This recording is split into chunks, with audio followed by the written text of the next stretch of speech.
What's good, YouTube? Welcome back to another episode of What Are They Cooking, this series where we showcase the craziest Edison Format ideas that you, the audience, have sent in to the channel. As always, if you're a member of the audience, you got a cool replay you'd like to share, you can go to the Discord link in the description and post it in the Edison Format Replays channel over there. We've got quite a few bangers today, starting off with a deck I don't think we've ever featured before on one of these segments, which is Garlandolf Ritual, but it's Garlandolf Dragon Ritual, I guess. Makes sense. This is Pana, of course. Prolific dragon duelist of the virus cringe variety. But apparently, venturing into something quite based today. Looks like we're going against some kind of Vayu Sworn build. Not a super common build of Vayu, but one that has been out there before, I guess. So we're going to try to bring out a Wyvern. That's just going to eat a bottomless trap hole, and we are now setting Phoenix Wing. Phoenix Wing kind of conflicts with Trag in an annoying way. So it's like you definitely want to drop the Trag first and then use the Phoenix Wing, but now it's kind of like we're dropping the Trag and we're using the Phoenix Wing, and it's really weak. So we just got like a 1200 Trag. We can like steal their guy or hit over it. We're going to opt to steal it. Okay, just attacking with both. Don't really care about Mirror Force since our guys are teeny tiny. We're going to go ahead and set that decree and pass. The opponent has a bit of gas here. They're going to summon Sork, banish our Tragodia, attack, run our thing over. Not great. We draw into Primat. That doesn't really help us in this situation. It's looking pretty bad for Pana in game number one. Can we do anything? We can bring out Red Eyes, I guess. There's going to be attempt to Royal Oppression. We try to decree that, but that gets solemned, and that's just going to be the game. Because our hand, unfortunately, regrettably, does nothing. All right, game two, and here we are beginning to see the sauce. We see a Jin getting milled, and we see the Garlandolf Ritual card here. So hopefully we end up bringing out the big guy in this game. I kind of forget what Garlandolf even does. I think it board wipes everything with less stats than it or something like that. But I'm not exact. Okay, we're gonna see it now. So we're gonna use Ritual of Destruction, which is the Garlandolf Ritual. We're gonna send Guacamera Dragon. We're gonna banish the Jin from the graveyard, which gets us to level 7. So what does this thing do? When it's Ritual Summon, destroy all face-up monsters on the field with defense less than attack. It gains 100 for each. So I was basically, what I said before was roughly correct. So it's going to take out everything with a defense of less than 2,500, and then it gains some kind of insignificant amount. We gain 100. Okay, whatever. Good job. We're going to follow that up with a Pot of Avarice, though, and potentially with a Preparation of the Rites here. Just going to let us go. Our Avarice prep is just like a +2 or something. Like, okay, we're not prepping. Is there any reason to wait? I don't know. Whatever, it probably doesn't matter. The opponent actually can't special summon? Wait, this thing locks all special summons? That's crazy. Alright, I didn't know. They're going to set Raikou, but their Raikou gets Raikou'd, so this Vayu player might actually just be screwed because we Jinlock them. Jinlock and Edison Format, man. It's, like, really not good because, like, so many things just don't care, but I mean, it's all right. It's good in this situation. So the Gale is going to crash with the Garlandolf. All right, so the Jinlock is now officially over. Yeah, Jinlock's just really easy to get rid of in Edison Format. Obviously, later on in like Modern and shit, that's completely crazy. But in Edison, it's less crazy. We're going to summon out another Garlandolf, take out the Sork, gain another 100, attack for 26. The opponent does have a Gardna down there, so they could potentially live one turn longer. Oh, they draw into a Hamster. That's so good, but we draw into an Avarice. How do we have room for all this stuff in here, man? I'm actually, like, we're playing, like, ARA, Dragon. Is there some kind of smokescreen thing going on here? So, Gardna going to be crucial here. Stopping the Grand Mole. That's going to allow the Hamster to go through and get that Raikou. Draws a Celestia? No way, dude. But they are just straight up going to lose the duel to Gores here, unfortunately. Then they almost, like, had the full comeback there, too. But now it is just, it's really over. We're going to go ahead attack over 4 game with the Gores plus the token. So it's all going to come down to a deciding game number 3. We open up some dragon cards. This build's actually kind of wild. I don't know how Pana's fitting all of this. Like, we got Phoenix Wings, we got dragon stuff, we got Avarice, we got Hamster Raikou, we have the Ritual stuff with the Monjus, we have an ARA even, and Red Eyes, Black Dragon. So we're just going to go for the Red Med play here. Bring out the Primat. It's pretty good. Negate the Raikou, and then we can just add back the Ritual that we pitched with the prep, so it doesn't even matter. Storm going to take out the back row, but it was kind of a pointless Storm, I'm not going to lie. We're going to try to Raikou. They go for just milling. Don't want to get negated by the Prime Mat here. Draw into a Rhoda. Rhoda going to get out Dark Greffer. So now they pretty much got to go for a Plague play, I think. And that is what they're going to do. Go into Goyo Guardian, steal the Prime Material Dragon, and then... well, Redman's just going to run it over. Typhoon, that's an insane rip. Use it in the draw phase, play around Dust Shoot. Now we don't have to worry about the Depression. We can just bring out Garlandolf again. And, yeah, we also have just another prep to follow that up. And Future Fusion, it's actually so Jover for you, Vayu player. All right, we're going to Crow the Red Med, but they... Wait, what? You cannot use Wyvern at Chain Link 2 or higher, right? I'm pretty sure Pana cheated there, but, I mean, this game was won anyway, basically. Like, what was even... They could bring out a Vayu Synchro just to wall... But we have another prep, and we have a 5-head comp. Yeah, I mean...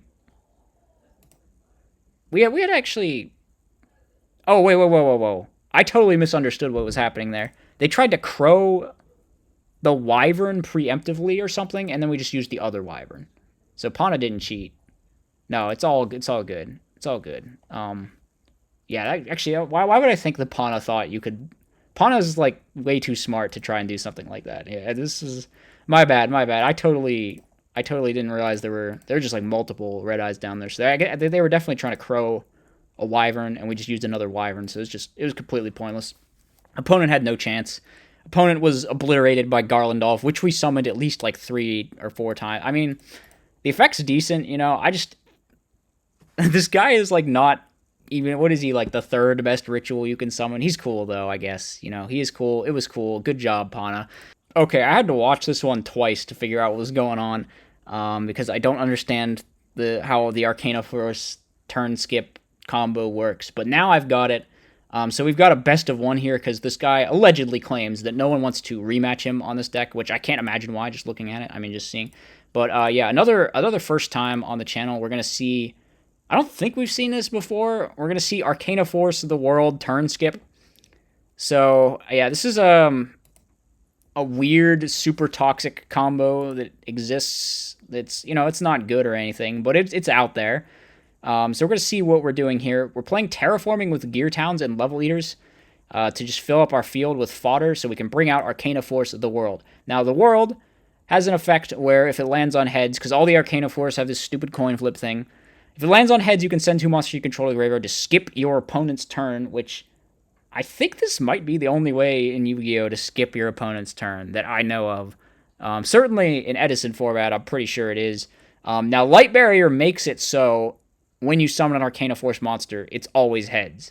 So if you activate Light Barrier, summon the World, you have a 100% chance to get the TURNSKIP effect. So now we're going to send 2 Level Eaters, which this thing also doesn't tribute, it sends. So you can use Level Eater with it, send 2 Level Eaters, skip the opponent's turn.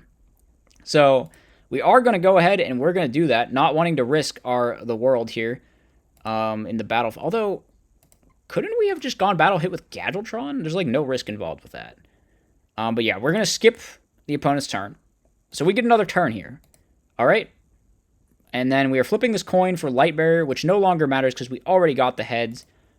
Maybe we were thinking we were playing around Mirror, but obviously they can't Mirror Force Gadgetron. So it just like doesn't, yeah. I think we should have just hit... I mean, it doesn't matter. We're just skipping their turn again. So, like, we can just keep skipping their turns so long as we've got Level Eater fodder to come back. So we're going to skip their turn once more, bring out another Gadgetron, and then we're going to send 2 monsters, skip their turn again, and then attack for 6,000. How many times did we skip this idiot's turn, dude? We're just going to do it again.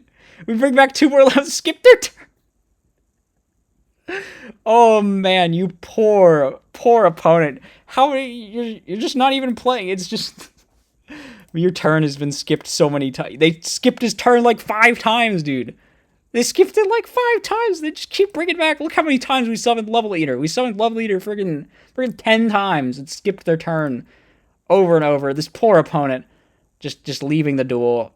Which I would totally leave if someone skipped my turn 5 times with Arcana Force the World, or however many times it was. I don't know. Was it 4 times? It was a lot of times that their turn got skipped, dude. It was a lot of times. God, that's toxic. Okay, very funny. Next replay we've got is Sonic Duck.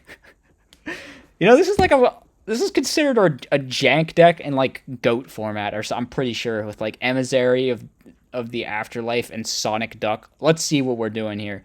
So we're gonna try to Trooper there too. Trooper. It looks like we're up against a more standard value turbo list.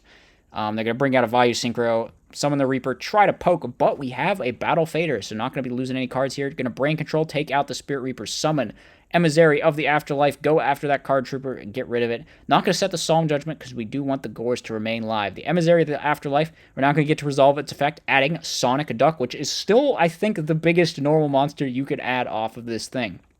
So Sonic Duck, a 1700, level 3 or lower vanilla, which is what it needs to be so that we can get it off of the Emissary of the Afterlife. We set the Call Haunted, chain it, get another Battle Fader, but the opponent, unfortunately, they are going to kill our Duck. The Duck is down. We're going to activate Allure. Get another Emissary. Not even keeping the tomato, keeping the Emissary. This is more important. We need to get the Duck. We need to get the Duck to our hand. We get a second Duck. Okay. Now we're going to go Legacy. Summon out the Duck. Hit the back row. Opponent summons Greffer. They will run over our Duck, and they will hit in. Are we going to Gores here? We probably want to, just so we can get the Solemn Judgment out of our hand. They don't flip up the Raikou. Now the Raikou is going to get Caiused after the Heavy Storm. We're going to take out their whole field. The opponent loses everything, and we have a Solemn Judgment set. I think they probably screwed it up by greeting that Raikou a little bit too hard. They're going to go Caius here rather than trying to Gale us, which they maybe should have just specialed Gale there, but the Solemn stops the Caius really well. They do have another value play that's going to go into Silverwind, and we're not going to Trag, we're going to Fader instead. Tribute, summon Ryza, take that out. There's going to be an Icarus attack chained, but we can drop Samorg, and now the opponent can't set cards. They can't set Raikou, so they just lose. So we're playing Samorg. Okay, I guess Samorg is the payoff because everything else is a dark. Emissary of the Afterlife is a dark, but the Duck is a wind. And dark plus wind equals Samorg, so I guess that's our game plan. The opponent, for some reason, sided in Fossil Dyna.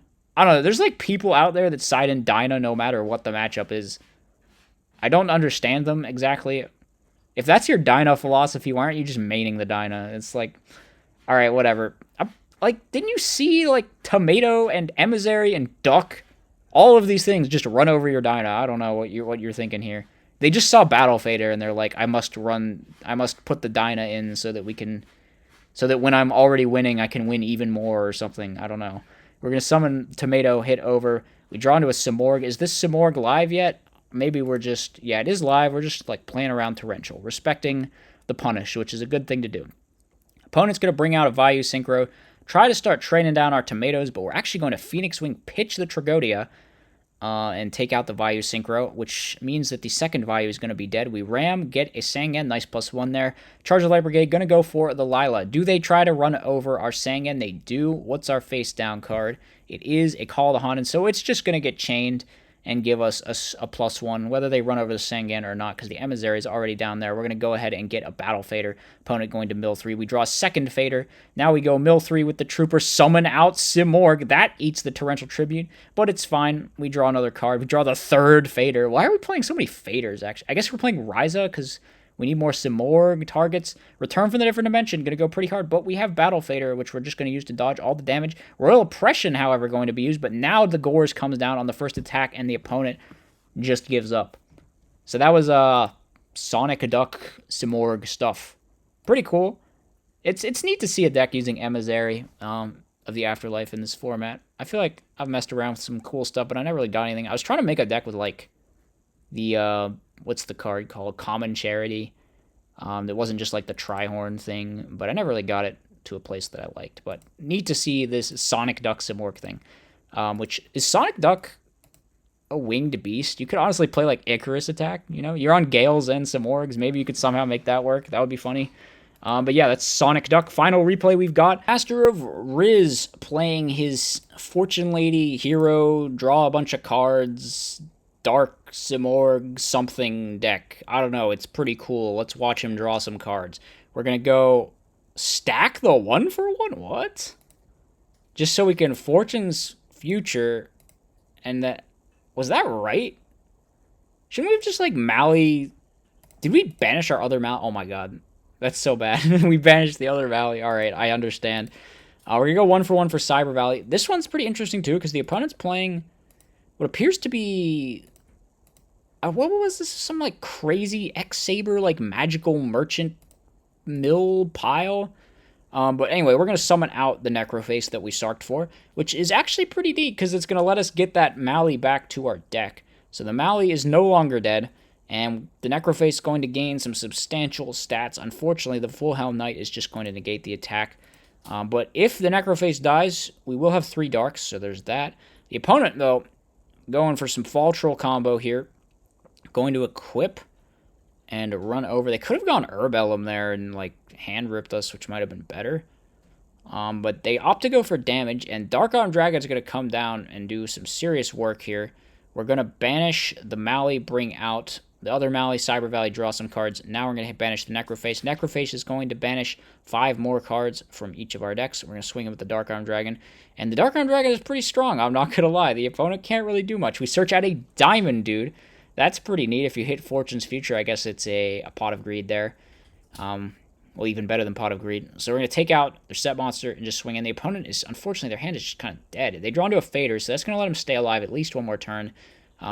We have a set return from the different dimension, which could go pretty wild here. We're actually going to flip it up straight away here. Go for draw 2 more. The Necroface, banish the entire deck. Okay. Go for Rhoda. We have no targets. Tribute 2, summon Dark Samorg, take out the set monster. Try to attack for game, but there is a Battle Fader, so the opponent gets 1 more shot, but their 1 more shot is not enough. We're going to a game number 2, see if potentially we can get some better value out of this deck. Shield Warrior. Dang, they got some stuff in here, some technology. Okay, we're going to banish another Necroface. Search out Plasma. We're swinging to the set monster. Probably don't want to be swinging to the set monsters in this matchup. It's always going to be Ember's Blade or Recruiter or something. I mean, it could be Magical Merchant Raikou, I guess. So maybe you do want to swing into the set monsters. Yeah, it's like more likely to be a flip monster, actually. I take that back. But unfortunately, we get punished, and it is an Ember's Blade, and we are now getting hand-ripped. We lose... Okay, what? We do the... Why do people hand shuffle? It doesn't conceal anything in this... Alright. I mean, it doesn't really matter if we lose Fortune Lady Dark or if we lose a Cyber Valley. Like, they're both just dead cards. So we're going to summon out Cyber Valley. Cyber Valley is going to go off. And now we get the Necroface to our hand. We're going to draw 2 off the Fortune's Future. Destiny draw, DDR. Bring out Necroface. The Necroface going to be kind of big. Like, I don't think it's actually big enough to get over... It's definitely not big enough to get over Goyo, which doesn't really matter because they're just going to negate an attack with the Full Helm Knight. So we are going to tribute all of them for Plasma. And this is Plasma is going to be pretty powerful and difficult to deal with for the monster-heavy opponent's deck. 3,300. How do they out this? We got a Samorg as well, so no setting monsters, and no monster effects, and no setting trap cards.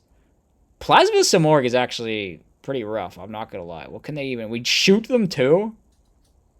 Bro, that's just rough. Summon out Tomato, okay. We go for Greffer, stack for Plague, Tribute Summon Dark, okay, I guess. Hit into the Tomato. Bring back Water. Water lets us draw 2. Alright, this is officially, it's getting out of hand. We're going to hit over the second Tomato. What are they Tomato training into here? Sangan, okay, that's going to let them get Battle Fader, I guess. They actually don't go Fader, they go Summoner Monk. Why'd they go Summoner Monk? Doesn't do anything. Yeah, nothing does anything. We have Samorg Plasma, a pretty obnoxious Floodgate combo, actually. And that's going to allow us to carry us to victory. Okay, that was the final replay. As always, hope you guys enjoyed. Let me know what you thought in the comments section. I'll see you in the next one.